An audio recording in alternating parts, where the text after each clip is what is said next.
I'm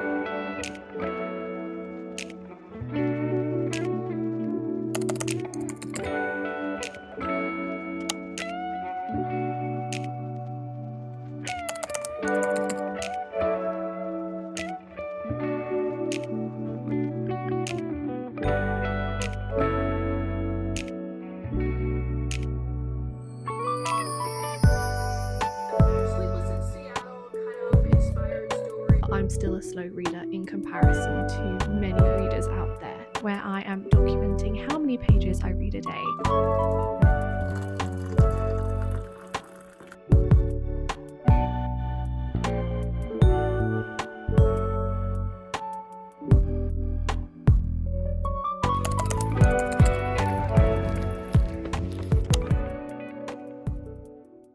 I'm waiting to see if the microphone's connected because I have realised that there is a clip coming up in this vlog where I'm holding the microphone and I think the microphone is on, but it's not. So hopefully this is on. I will be checking. I was about to sit down and start editing this video when I came to the realisation that I haven't actually introduced this video.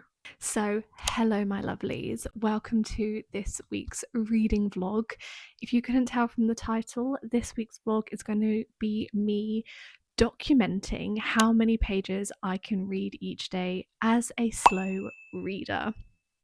So I actually already know how many pages I've read for most of this week because today is Friday and I started the vlog on Monday. I actually know what the result is, but you don't just yet. If you didn't watch my previous vlog, if you didn't know, I'm quite a slow reader compared to a lot of the booktubers that are out there that are reading like multiple books a day. I genuinely don't know how they do that. Even when it's like their full-time job, my brain just can't. It just can't do that. I thought it'd be nice to kind of share with the world what a realistic slow reader can achieve in a week. That is what this vlog is.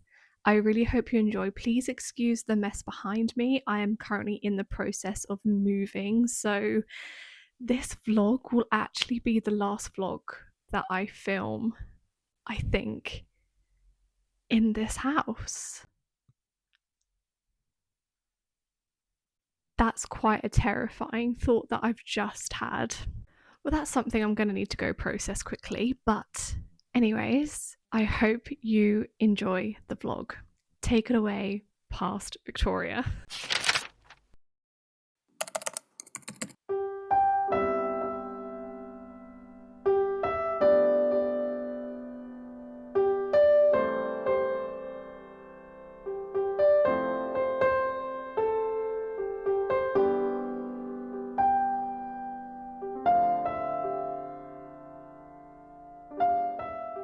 Good evening, my lovelies. Happy Monday. Today is Monday. It's Monday.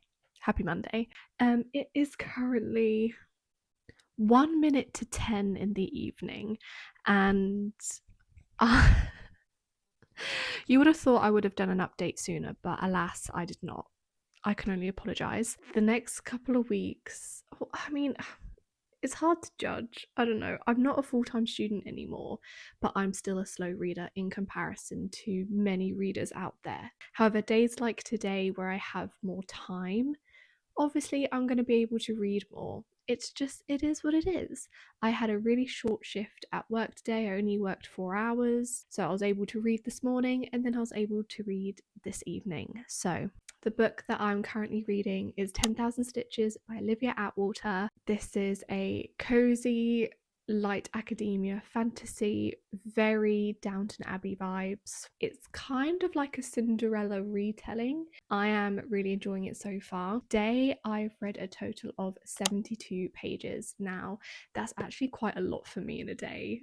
Usually my average is probably 20 to 30 pages. Anything above 50 is a pretty good day for me. I had the time to read more, which was great, and I'm finding this book really easy to read. I'm finding the pacing quite steady. It flows really nicely. It's not too heavy on the brain because it is quite like low stakes in a sense. Like I said, it is a cozy fantasy, so there's not anything too intense happening that requires a lot of brain power, which is really nice. I really love the characters. Oh my gosh, I'm really falling for Lord Blackthorn. He is so pure and only wants to do good by Effie, and it's so evident that he has got the feels for our girl. He has got the feels for Effie, and she is so clearly getting the feels for him as well, but she's still so kind of set on trying to woo this Benedict. And I'm like, why? Like, you've got this fairy lord who literally would move mountains for you. Like, this man would literally do anything to make you happy. And you're still going after like a rich lord who doesn't really look at you twice. I think we need to re-establish here. We need to redirect our attention, Miss Effie, because it's clearly going in the wrong direction. But I am on page, where am I? I'm on chapter 14, which is page 182. I've made quite a dent in this book today. And we have now kind of come to the third act conflict. I don't want to say too much because I obviously don't want to spoil anything, but Effie is finding herself in quite a bit of a predicament, and Lord Blackthorn is kind of nowhere to be seen. So we're gonna need to resolve that soon, please and thanks, because I need my man back in the picture. Thank you very much. Really enjoying this. I'm having a really fun time. It's just nice to escape back into a very whimsical world. I think this is why I'm loving cozy fantasy at the minute, because it's low stakes. It's reminding me of like fairy tales and whimsy that I would read when I was younger. I feel like the fantasy genre recently, in the last couple of years, has become a little oversaturated and tainted in a sense. And don't get me wrong, there are some of it that I love, like ACOTAR, love it, but it's definitely becoming quite oversaturated. And reading books like this, reading books like Wings of Starlight, Emily Wilde's Encyclopedia of Fairies, like the cozy fantasy, it's bringing back the whimsy of fantasy and the kind of silliness as well. Like in this book, it very much gives Alice in Wonderland vibes, very similar to Caraval, the Caraval trilogy by Stephanie Garber, as in the whole origin and point of fantasy is you're transported to a world where the rules don't really make sense. Nothing really makes 100% sense, and you're not too sure what's real, what's not real. Is it in your head? Is it not in your head? Like, for example, in this book, Effie goes to Fairy and she has a dress made for her by brownies, and they make the dress out of wishes. Like, how do you make a dress out of wishes? I don't know, but they do, and it makes sense because in the world of Fairy, something that wouldn't make sense in the mortal world makes sense in the fairy world. It is how it is, and I've really missed that in my fantasies. Really enjoying this. Really flew through those 72 pages today. I don't know if tomorrow I'm going to be able to read as much. I've got a meeting in the morning, and then I'm going to see my friend during the day. She's got a new job, so she needs to do a little bit of wardrobe shopping. Yeah, today, 72 pages. That's a lot for me. I'm quite impressed with myself, to be honest. But I am going to stop now for the night, because like I said, it is now past 10 o'clock and I want to go to bed. So I will check back in with you tomorrow, and I'll let you know how many pages I read tomorrow. Good evening, guys. I am going to whisper because my housemates have returned from their holiday and I don't want to be too loud. And I know what you're thinking. Wow, Victoria, you must have a really big reading update for us. Like, how many pages did you read today? 15.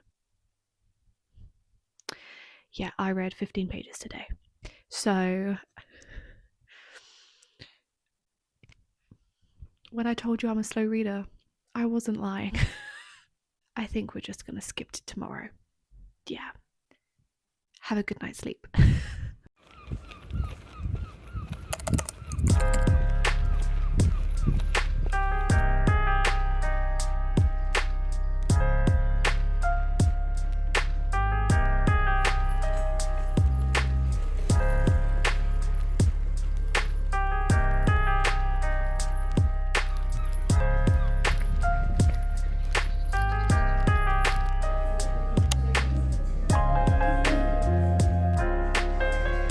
I wish you could deviate at that age. You just get a kid and he's like completely useless.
Oh gosh.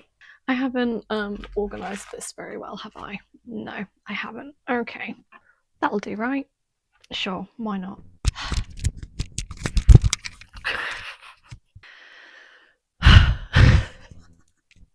Hello, my lovelies. So, today is Thursday, which means we are over the halfway point of this week's reading vlog, where I am documenting how many pages I read a day. I can feel my face going red because of how hot it is. Today is supposed to be the hottest day of the year so far here in England, like highs of 29-30 degrees. And I'm feeling it already. It's like not even 10 a.m. yet, and it's hot. So please bear with me. I've had to shut the window as well because of the noise outside. So again, please bear with me. But I thought I would give a reading update. As you saw yesterday, I finished 10,000 Stitches by Olivia Atwater, and I am going to rate this 4 out of 5 stars. I really enjoyed this book. I had such a fun time with it.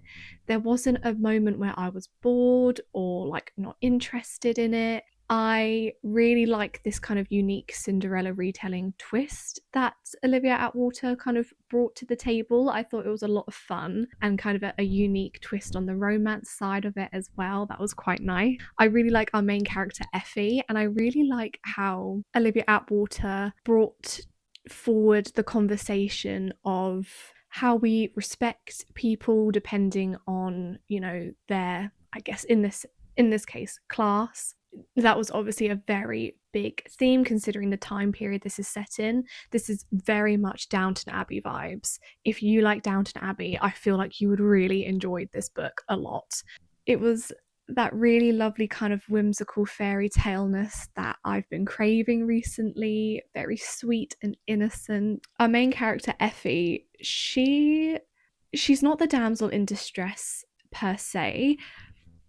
One of the kind of themes that was in this book was the emotion of anger and how anger can affect people and how emotions can spread. Basically, I'm a very big believer in energies and like picking up on people's energies and things, and this book kind of highlighted not just the bad side of anger but the good side of anger as well, and I thought that was really interesting. I've never read anything where it kind of viewed anger in a good light, and I actually thought that was quite a lovely message because at the end of the day, anger is such a human emotion that we all feel. I feel like, for example, the movies Inside Out, they are such a good representation of accepting that negative emotions are okay, and it is okay to feel negative emotions. And this book highlighted that with the emotion of anger, with Effie's kind of interactions with the lords and the ladies and the household that she works for, and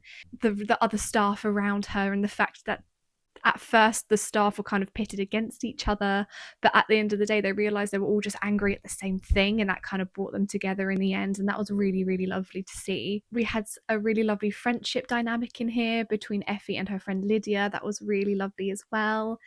And then, of course, there was the romance. It took a little bit of a direction that I wasn't expecting at first, but then when you pick up on the hints and things, you kind of see where it's going to go, which was really, really lovely. I really liked the dynamic and how that worked out. I really love Lord Blackthorn. He is probably my favourite character in this book, and I knew he would be, especially from when we first met him in Half a Soul.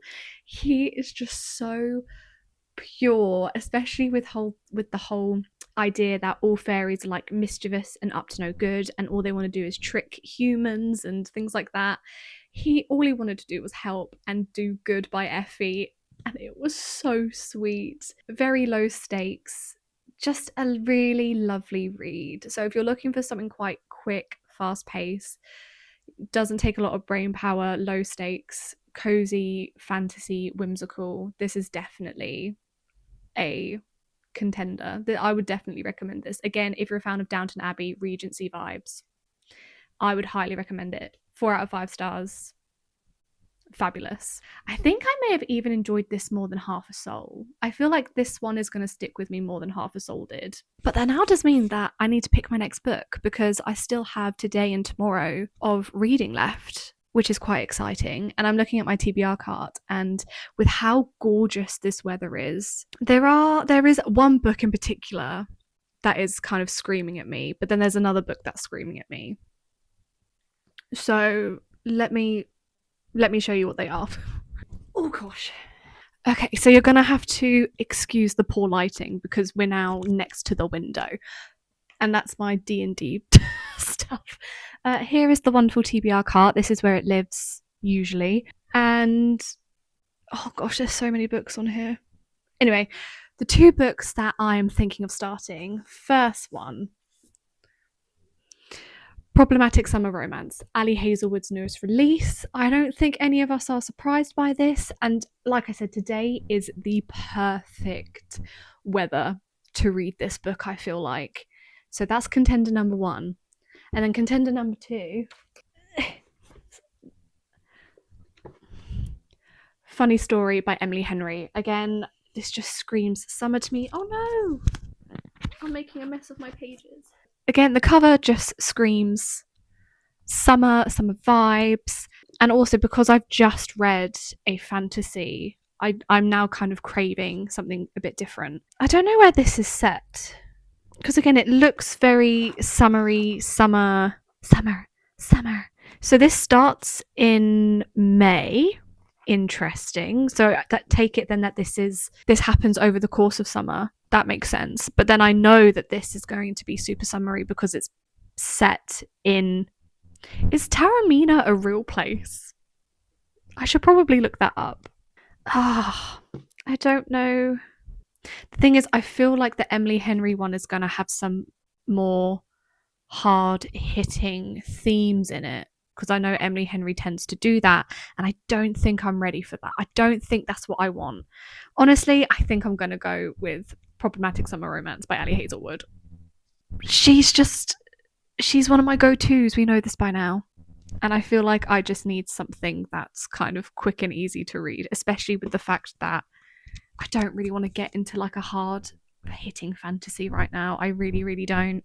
So I think this is what I'm going to go for. And I don't think I need to reread Not in Love to read this. I should be fine because it's based on 2 different characters. This is what we're going to go with. Problematic Summer Romance by Allie Hazelwood. Okay, you're going to slot in there quite nicely. Oh gosh, we'll pop that back on top. Ooh, okay, I'm going to go enjoy the sunshine before I start work this afternoon. Yeah.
my lovelies. So, reading update time. Bit of a confession. Today is not Friday, but I am going to give you Friday's update. Today is actually Monday. So, the weekend has actually passed. I didn't get a chance to film an update on Friday, but I did read. I ended up reading 62 pages on Friday of problematic summer romance. What I thought I would do was give you a reading update on how I'm feeling about it. I am a little over halfway. I'm on chapter 25, which is page 222, 222. What does that mean in angel numbers? I'm going to have to Google that. I am enjoying this so far. It's not my favorite Allie Hazelwood, but it's certainly not my least favorite. Definitely feels like her original writing style that she was writing in women in STEM romances. The age gap that I thought was going to be a problem, it's not bothering me really. I think it's not bothering me because it is the pinnacle reason that is stopping these two characters coming together. It is the main hurdle, and it's not being glossed over, it's not being ignored, which I really like. And it is very much like, look, there is 15 years between us. That is a bit of a gap. We can't just ignore that. But at the same time, they are both adults. It's not bad in that way. Yeah, the age gap isn't actually bothering me at all when I think about it. It's not like horrendous either. Like, it's still a big age gap, but the ages that they're at, like, she is an adult, he is an adult. They're adults. We have had a cameo from a previous book, which has been really, really fun. Aside from obviously Eli and Rue, who are from Not in Love.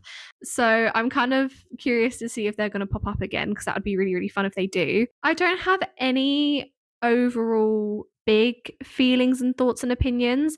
This is just exactly what I was looking for. Romance, light-hearted, rom-com, summer, all those vibes. There aren't any kind of too hard-hitting topics. Like, there are some, like there is kind of grief and kind of unresolved anger is also a theme in here. I am really happy that I went with this instead of funny story, because I feel like even though there are some serious themes and topics explored in this book, we're not going, or at least at the minute, we haven't gone like super heavily in depth with them, which is exactly what I need right now. I really am not in the mood for the deep, heavy stuff. So I'm really enjoying this so far. I'm having a good time.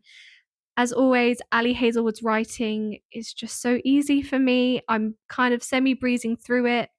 I see me finishing this in the next couple of days. So wrapping up on